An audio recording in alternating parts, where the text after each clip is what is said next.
L'éditorial du Figaro. Nouvelle lune de miel franco-allemande, de l'audace sans naïveté par Patrick Saint-Paul. Après le divorce franco-allemand, une nouvelle lune de miel pointe à l'horizon entre Paris et Berlin. Indispensable, bien qu'insuffisante pour faire avancer l'Europe, la relation franco-allemande a touché le fond avec Olaf Scholz.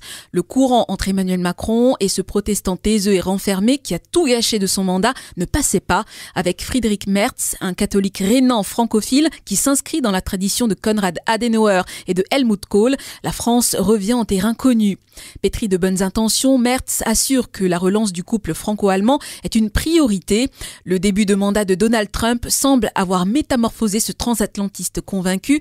Il est minuit moins 5 pour l'Europe, a-t-il prévenu, ajoutant que sa priorité absolue sera d'acquérir l'indépendance vis-à-vis des États-Unis.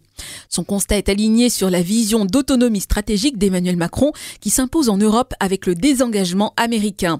Le nouveau chancelier a multiplié les gestes envers Paris, mais ne soyons pas naïfs. Comme toujours en Allemagne, Merz devra composer avec son partenaire de coalition. Lui a dit vouloir bénéficier du parapluie nucléaire français, le SPD s'y refuse.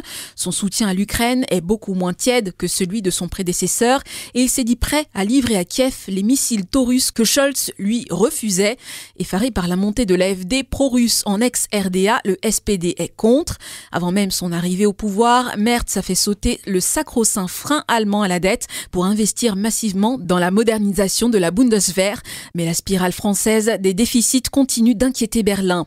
Les divergences ne s'envoleront pas non plus, notamment sur l'accord avec le Mercosur que Berlin souhaite voir mis en œuvre rapidement ou sur le nucléaire civil cher à la France. Et comme toujours, l'Allemagne défendra ses intérêts bec et ongles. Mais il reste à nouveau une volonté entre Paris et Berlin de trouver un langage commun et des compromis. S'il veut être le moteur de l'Europe, le tandem Merz-Macron devra dépasser le simple symbole et rallier la Pologne tout en faisant preuve d'audace et d'ambition autour de projets concrets.